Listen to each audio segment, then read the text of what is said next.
Robert Valencia, analista político internacional desde Nueva York, Estados Unidos, nos acompaña el día de hoy.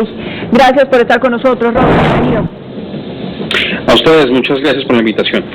Robert, bueno, Donald Trump ha considerado que la pandemia del coronavirus es peor que el ataque sorpresa de Japón contra Pearl Harbor, y también ha dicho que es peor que los ataques terroristas del 11 de septiembre del 2001.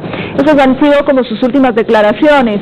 Pero pues pasamos de reapertura a lo peor que está sucediendo, a lo peor que le ha sucedido a Estados Unidos. Pasamos de unas declaraciones bastante y poco acertadas de cómo inyectarse un desinfectante a decir que era sarcástico. Pasamos de un día a otro de decir que va a dejar de contar con su equipo y sus asesores en la Casa Blanca del coronavirus para después decir que no, que los va a reforzar. Es decir, sabemos de la dualidad del presidente Trump, pero parece que en esta pandemia se ha incrementado, se ha acelerado o le está jugando a lo que le dé una mayor popularidad pensando ya en sus réditos políticos próximas a las elecciones. Eso es correcto, y bueno, también cabe mencionar que han muerto más estadounidenses que en la guerra de Vietnam. Actualmente, más de 70.000 estadounidenses han fallecido, de los cuales aproximadamente entre 20.000 y 30.000 han fallecido aquí en el estado de Nueva York, y si seguimos reduciendo el número, pues obviamente que la mayoría de los casos y la mayoría de las muertes han ocurrido en la ciudad de Nueva York, que es en la cual yo me encuentro radicado. Y respecto a lo que acabas de mencionar, obviamente lo que está haciendo Donald Trump es tratando de buscar, como tú mencionas, réditos políticos, porque obviamente estamos en etapa de campaña y él está desesperado por dar alguna buena noticia para poder calmar los ánimos de los estadounidenses, al grado de mencionar lo que tú acabas de describir, que es inyectarse Clorox o inyectarse desinfectantes, e incluso hablando de la medicina que se conoce como hidrocloroquina, que era una medicina que incluso el Departamento de Alimentos y Drogas aquí en Estados Unidos, que es el ente regulador de estos productos, pues terminó afirmando de que no es posible o que no garantiza la cura o el tratamiento para el coronavirus. Y las salidas en falso que ha tenido el presidente son precisamente eso, una desesperación por figurar dentro del electorado estadounidense. Obviamente es muy temprano para decidir quién va a ser el ganador. Pues obviamente yo creo que lo último que la gente piensa en estos momentos es en elecciones. Están tratando de, digamos, librar la batalla, están ocupados librando la batalla contra el coronavirus, incluyéndome a mí, porque todos estamos o en cuarentena o todos estamos tratando de llevar nuestra vida normal. Y me aventuro a hacerte una pregunta. ¿Tú crees que si los números de Donald Trump siguen a la baja como han venido estando, porque pues su carta de presentación era el despunte económico y las bajas en el desempleo, lo cual pues se viene al piso con esta pandemia, de una u otra manera aferrado a lo que es el coronavirus, se pueda aplastar las elecciones? Eso no va a ocurrir. Yo creo que eso está estipulado en los estamentos de la fundación de ese país. Obviamente el presidente no tiene la potestad para hacer eso. ¿Quién lo puede hacer? Se está tratando. Robert, ¿quién podría hacer y contaría con los votos suficientes? Porque yo creo que en este momento todavía es muy apresurado, pero no descartaría que con el paso de los meses, 1 o 2 meses más, entonces la jugada sea otra. Ya no la reapertura, sino buscar un aislamiento mayor, crear mayor caos, magnificar mucho más la pandemia para de esta manera lograr una prórroga en las elecciones y tener el tiempo suficiente, ya sea para una vacuna, que sería el ideal para Donald Trump en este momento, o para volver a subir esa popularidad y tener un despunte que le permita tener una ventaja y poder ganar las elecciones. Bueno, la prórroga que tú mencionas es una prórroga que no se va a extender por mucho tiempo. Incluso el Congreso ha mencionado que si de llegado a existir una prórroga sería dentro del mismo mes de noviembre. Regularmente las elecciones ocurren en el primer martes de noviembre, pero también puede ocurrir una semana después o 2 semanas después, todo dependiendo de cómo se maneje la situación. Se ha hablado incluso de utilizar dos herramientas. Uno que es votar en ausencia, que se conoce en inglés como absentee ballot, o enviar su voto por correo regular, algo que para lo cual el presidente Donald Trump está opuesto a esa idea. Y yo creo que hay que tomar un ejemplo como lo que vimos en Wisconsin, en donde ellos, muchas de las personas en Wisconsin salieron a votar en las primarias demócratas, e incluso se hablaba que de las personas que estaban haciendo la fila, 7 personas se infectaron.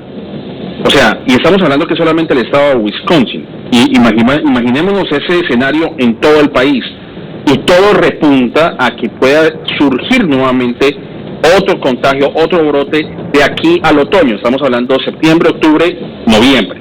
Así que eso también va a ser una lucha bastante férrea en el tema de las votaciones, y vamos a ver cómo se maneja ese aspecto. Yo creo que aquí también vamos a volver a ver otro conflicto bipartidista, y vamos a ver cómo eso se desarrolla en los próximos meses. Trump ha sido claro diciendo que los demócratas intentan empeorar las cosas, y estoy viendo cifras justamente de Gallup en su última encuesta de seguimiento. La aprobación del trabajo de Trump ha vuelto al 49%, lo cual le da un buen respiro, igualando la más alta que ha tenido, mientras que su desaprobación es del 47%. Es decir, aquí vemos justamente el panorama de lo que está pasando. Quienes quieren la reapertura y aprueban justamente esto, y quienes están viendo las cifras de muertos de contagio, la pérdida del trabajo, ya son casi 27 millones de personas en desempleo.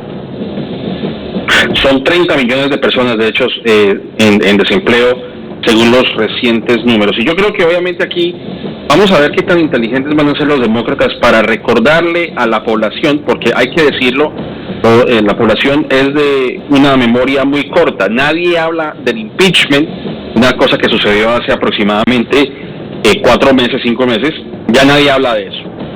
Y yo creo que aquí es donde tanto la campaña de Joe Biden, incluso los que se conocen como los nunca Trump o los never Trumpers, que son republicanos opuestos a las ideas de Donald Trump, vamos a ver qué tan estratégicos van a ser para recordar que todo lo que estamos viviendo aquí en Estados Unidos fue producto de la falta de acción de esta administración.